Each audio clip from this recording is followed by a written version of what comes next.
और जो लोग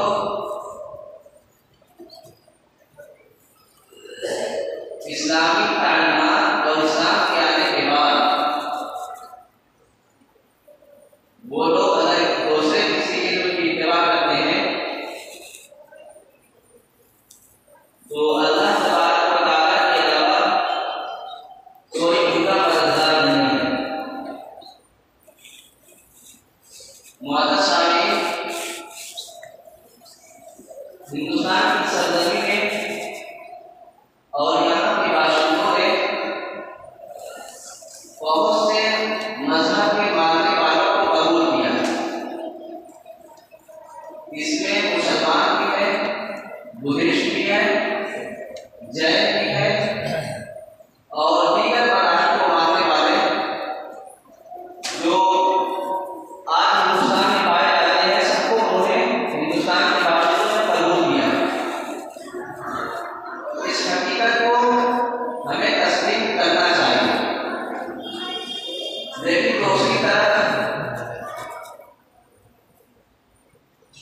जो मुश्रिकाना तहज़ीब और सक़ाफ़त है इंडिया की, वो यहाँ के बाशिंदों में इस हद तक रची बसी हुई है कि वो हर दूसरे तीसरे आदमी के मुताबिक यही चाहते हैं कि वो भी बुत परस्ती और यहाँ की तहज़ीब और सक़ाफ़त और इंडियन कल्चर को एक्सेप्ट कर लें, यानी इसको कबूल कर लें। और जब ये ज़हनियत इंसान के अंदर पैदा होती है तो इसका दो रास्ता होता है। या तो आदमी कहे कि तुम इस मज़हब को कबूल करो वरना हम तुम्हारी जान ले लेंगे। और एक दूसरा तरीका यही है कि इंसान का ज़हन बनाया जाए, फिक्री तौर पर, तहज़ीबी तौर पर और कल्चर के मुताबिक उसको अपने मज़हब और अपनी तहज़ीब में उसको ढाला जाए। और एक तरीका ये होता है कि इंसान जबरदस्ती कहता है उससे तुम बुतपरस्ती अख्तियार करो वरना हम तुम पर हमला कर देंगे। ये सिर्फ मौजूदा ज़माने का नहीं है।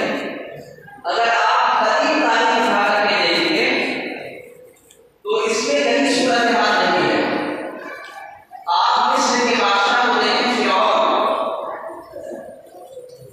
उसने क्या किया था जब उसको ख्वाब में दिखाया गया कि एक आग का गोला है जो फिलिस्तीन की सरजमीं से उसकी तरफ आ रहा है और वो इस कंट्री का बादशाह था, मिस्र का, इजिप्ट।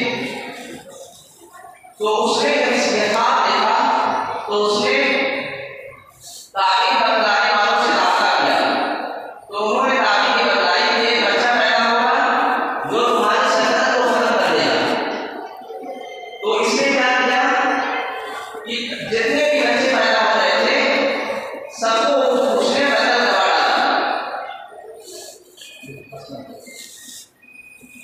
तो सबको उसने बदल करवा डाला। एक तरीका यही है कि अगर मजहब को खत्म करना है तो इंसान जो उस मजहब को मानने वाले हैं उनको ही सिरे से खत्म कर दिया जाए, जैसा कि फ़िरौन बादशाह ने किया था। और ये कई हजार बच्चों को कत्ल किया था इसने। ये एक तरीका है। और देखिए ये अस्हाबे हुदूद का वाक़या है, ये सच्चे पक्के ईसाइयों का वाक़या है। यमन का एक बादशाह था ज़ू नवाज़, उसने तमाम ईसाइयों को खड़ा किया और उसने कहा कि अगर तुम लोग यहूदी मज़हब को नहीं मानते हो और हज़रत मूसा इस्लाम की तालीमात को नहीं मानते हो तो तुम लोगों को जिंदा दफन कर दिया जाएगा। ये ज़ू नवाज़ बादशाह ने ईसाइयों से कहा और ईसाइयों ने कहा कि हम इस बात को तस्लीम नहीं करते हैं और हम हज़रत ईसा इस्लाम को तालीमात को मानते रहेंगे। चुनांचे उसने एक खंडक खुदवाई और उसमें तमाम ईसाइयों को दफन कर दिया, उसमें आग लगवा दी। ये करीब तारीख है। और तीसरा वाक़या मुसलमानों के साथ पेश आया, जिसको दीन मामूला कहा जाता है। ये इंतहाई दर्दनाक वाक़या था मुस्लिम हिस्ट्री में, मुसलमानों की तारीख में वाक़ई हुई। इसमें दो लोगों ने ये साजिश रची और आप सल्लल्लाहु अलैहि वसल्लम के पास आकर उन्होंने कहा कि हमें कुछ लोगों की ऐसी जमात भेजी जाए हमारे साथ जो इस्लामी तालीमात को सिखलाएं हमको। तो आप सल्लल्लाहु अलैहि वसल्लम ने उनके साथ 70 सहाबा को, और ये कोई मामूली बात नहीं थी, वो लोग एजुकेटेड थे उस ज़माने में, यानी हाफिज़ कुरान थे। ये 70 के 70 सहाबा उनके साथ चले गए और उस बादशाह ने उनकी पीठ पीछे ये साजिश रची कि उन तमाम सहाबा को शहीद करवा दिया गया। मेरे बताने का मकसद यह है कि किसी भी कल्चर और किसी भी मजहब को खत्म करने का ये तरीका ये भी अख्तियार किया जाता है कि उन लोगों को सिरे से ख़त्म ही कर दिया जाए, जैसा कि फिलिस्तीन की सरजमी पर जेनोसाइड किया जाता है, यानी उनको सिरे से ख़त्म कर दिया जाए।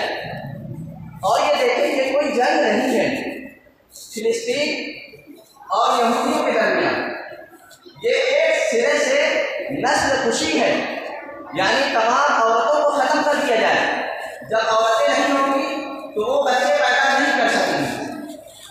तो ये एक तरीका है किसी मजहब और किसी सोच और किसी फिक्र को खत्म करने का।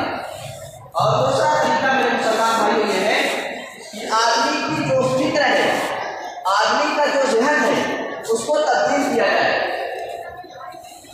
इसको तब्दील करने का तरीका ये है कि जो एजुकेटेड लोग हैं उनकी एक जमात बनाई जाए और वो रातों में दिन रात बैठ करके किताबों में रिसर्च करें और जहाँ जहाँ उनको अपने पसंद की बातें दिखती हैं, जहाँ उनको तब्दील किया जा सकता है, वो उसको निकालते हैं और उसको हाईलाइट करते हैं। आप इंडिया में अगर देखेंगे, जो लोग जिनके अंदर बुतपरस्ती रची बसी है, वो सबसे पहले जो यहाँ थे बुद्धिस्ट थे, उनको क्या किया, उनकी जो तालीमात थी, गौतम बुद्ध की जो तालीमात थी, वो सरासर तौहीद पर मबनी थी। वो चाहते थे कि एक अल्लाह की इबादत की जाए। लेकिन यहाँ के जो बाशिंदे थे, ये बुत परस्त थे। उन्होंने क्या किया कि जो इनके फाउंडर थे, इनके इंतकाल कर जाने के बाद जो इन तालीमात को फैलाने वाले थे, उन लोगों से इन्होंने कांटेक्ट किया और उन्होंने इनके मुजस्समे बनवाए। जब ये मुजस्समा तैयार हुआ तो इन लोगों को बुत परस्ती पर मजबूर कर दिया गया और ये लोग कुछ फहमी में थे कि हमारे लीडर, हमारे मजहबी फाउंडर की मुजस्समा बनाया जाता है, लिहाजा हम उसकी इबादत करें। चुनांचे जितने भी बुद्धिस्ट थे, सब लोग उनकी इबादत में मसरूफ हो गए। अब ये देखिए, वो लोग अपनी शनाख्त खो बैठे। बुद्धिस्ट की जो असल तालीमात थी उन्होंने छोड़ दिया और वो बुत परस्ती में मुब्तला हो गए। इसका नतीजा क्या है? इसका नतीजा ये हुआ कि इंडियन कानून में उनको हिंदू शुमार किया गया। वो लोग अपने असली तालीमात को छोड़े और अपनी तहजीब और अपने कल्चर को छोड़ा और अपनी शनाख्त को छोड़ा, तो वो लोग दूसरे मजहब में कन्वर्ट हो गए। अब दूसरा ये भी था, जैन था, जैन मत, ये भी अपने मजहब, यानी ये इसके दो बड़े फलसफे थे। एक तो ये है कि वो लिबास नहीं पहनते और दूसरे वो लोग हैं जो बिल्कुल वाइट कलर का लिबास पहनते हैं। तो इनको भी बुत परस्ती में तब्दील किया गया। लेकिन यहाँ का जो कल्चर है, यहाँ की जो तहजीब है और यहाँ के जो मजहब मानने वाले हैं, वो अपनी क्राइटेरिया, यानी अपने रिलीजन के क्राइटेरिया कोई मुतय्यन नहीं करते हैं। इसका एक फायदा ये होता है कि अगर आप किसी मजहब को मानते हैं तो उस मजहब को इस मजहब में कन्वर्ट करना आसान होता है। अगर मैं कोई बाउंड्री बनाता हूँ, कोई हुदूद मुतय्यन कर देता हूँ, अगर किसी को किसी में दाखिल होना है तो वो अपना क्राइटेरिया देखता है, और जब क्राइटेरिया नहीं रहेगा तो वो इसको एक्सेप्ट कर लेंगे। जैसे कि अगर पूछा जाए कि हिंदू मजहब की तारीख क्या है, तो यहाँ के जो ब्राह्मण लोग हैं वो जो हिंदू और जितनी भी हिंदू की किताबें हैं, इन किताबों से जो वाकियत रखते हैं, उनसे अगर पूछा जाएगा वो कभी इन चीज़ों की तारीफ कर ही नहीं पाते हैं, और वो इसी नाहिए पर काम करते हैं कि उसको क्राइटेरिया मुतय्यन न की जाए। यहाँ तक कि जब हिंदुस्तान आज़ाद हुआ था तो वहाँ जो मरदूशुमारी की गई थी, तो कितने मुसलमानों ने मोहम्मदी हिंदू लिखा था। जैसे रिलीजन का जो खाना होता है उसमें उन्होंने मोहम्मदी हिंदू लिखा था। और जो दूसरे लोग थे सिंध के इलाके में, वो सिंधी लोग क्या लिखते थे कि सिंधी लोग लिखते थे ब्राह्मण, यानी बिरादरी का जो कैटेगरी था उसमें जो खाना था उसमें ब्राह्मण हुसैनी ब्राह्मण लिखते थे, हुसैनी ब्राह्मण।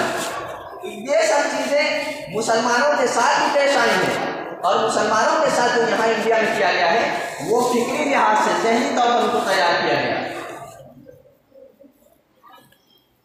और खुलासा यही है कि अगर जब हमारे बच्चे, उनके अंदर जब बचपन में इस्लामी उलूम को ज़हन में बैठाया जाएगा, उनको समझाया जाएगा ये तुम्हारे मजहब का क्राइटेरिया है, तुम मंदिर पर जा करके टीका ना लगाओ, उस पर माथा ना देखो, ये सब जब चीज़ें सिखाई जाएंगी तो वो अपने मजहब का दामन मजबूती से पकड़े रहेंगे।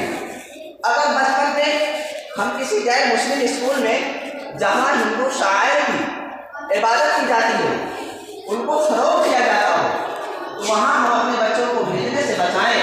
हम अपनी तालीमात को उनके जहन में ज़्यादा से ज़्यादा रचा बसा दें, ताकि हमारे जाने के बाद हमारे बच्चे इस्लामी उलूम पर मुकम्मल तौर पर अमल पैदा रहें।